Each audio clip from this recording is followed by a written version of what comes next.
And one thing we do know now that we didn't know really well even 15 years ago is that music is appealing to the whole brain.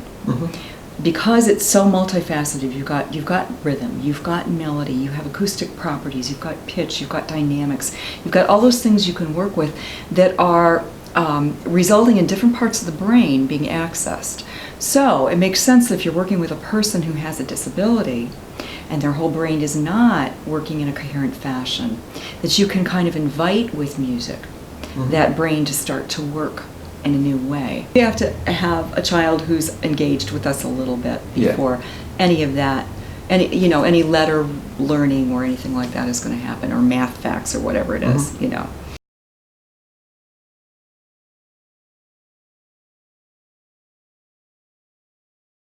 Very different populations. There's some who work in prisons with addictions. You name it. You find a field where there's a need. There's a music therapist out there somewhere working with that group.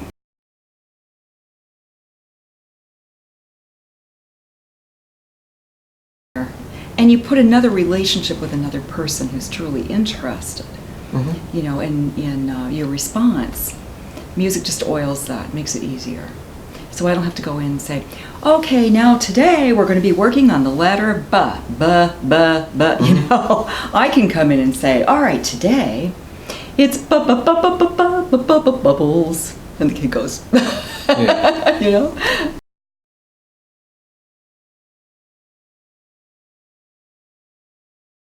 Walking is a very rhythmic activity, and it's one we could use a lot of rhythm with, and oftentimes we will give a client who's working on gait a steady beat that matches them. So I'm not going to say I would do it with every client, and this is what I would do with all clients who need to walk. But say he's having trouble putting one foot in front of the other, which is a very complicated task. Involves the trunk stability and all the muscles in the legs. But the timing of it sometimes is what's difficult. Getting the body mobilized to move forward and to lift and to take another step.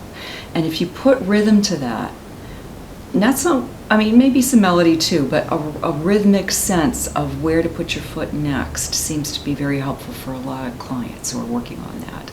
It also is motivating, especially if they're working towards something. Like, for example, I have one child who I hold a drum in front of. And when he takes that step, he hits the drum. So he's working with his foot and his arm together to reach that goal of going forward. And that's just a motivator. But the rhythm itself can also be a support. Trying to think of another example. Sometimes, say for example, a stroke patient who has one side that's paralyzed, and they're trying to regain the ability to walk and move their body that way. Sometimes just putting a song to it, makes all the difference in the world. Here she comes now, Johnny Brown. What you going to haul down, Johnny Brown? Anything that you can take that has that bounciness, and people will just light up, and all of a sudden they almost forget they're walking.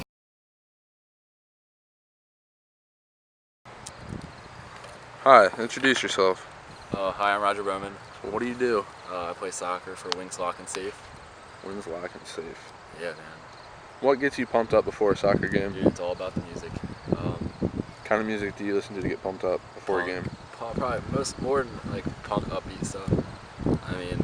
Anything from like sad to like get me focused to like 5 minutes before half, little pregame, and then it's like all punk, like the Wonder Years, the story so far, A Day to Remember, Remember the Horizon, stuff like that.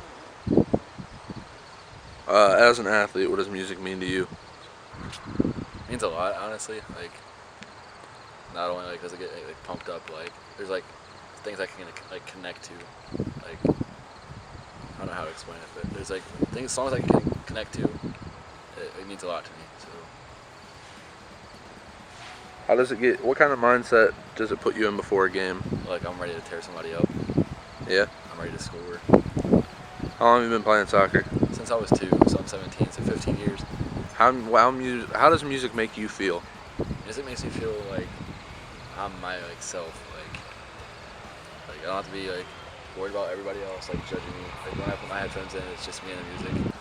Every time before a game, I always have these headphones or like a different pair of headphones just to have in my pocket, just because I need music just to get myself focused. Me and a couple other kids, we always listen to music before the games. Not all of us. There's only a couple of us.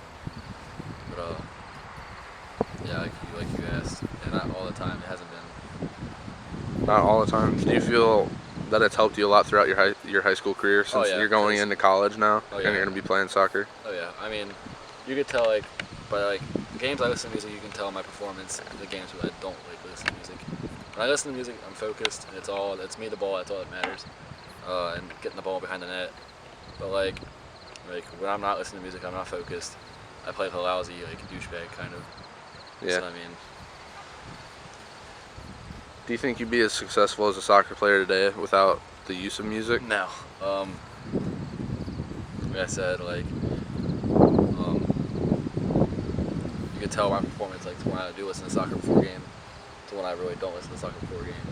My performance when I don't listen to soccer is like, well, listen to music is like, I was a douchebag player. Like I don't really like care about what I'm doing. But like when I listen to music, I get focused and it's all me the ball and my teammates and me getting the ball behind the net.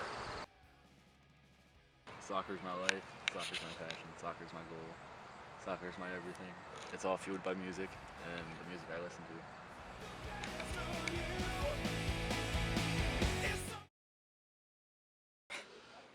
Life is kind of rough sometimes, and you don't always know how to handle it.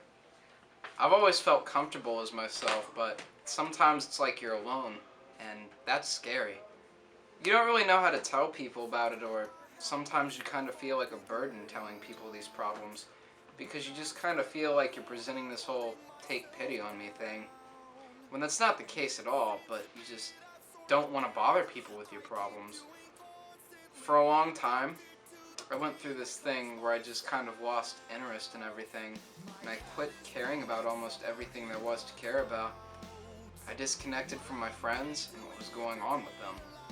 I was angry at other people because it was easier than being angry at myself. I kind of feel like I lost some friends that way. For a long time, I didn't feel normal anymore. I just felt angry and sad and alone. And it was scary to me. Horrifying, really, that I didn't have anybody that I felt like cared, or that I felt safe enough with telling them what was wrong. Over time, things got a little better, and then a lot better. And I have to say, that's because of music. I know music therapy is traditionally used in hospitals or special offices to treat kids that have special needs, to help them grow and develop, but I really feel like music is therapeutic in so many different ways, whether it be because of dance or self-expression or whatever else. I found that music is something that I could take and interpret however I wanted, and it was okay. There are these musicians that make me feel like it's okay because they express times when they were going through stuff that was similar to what I was going through.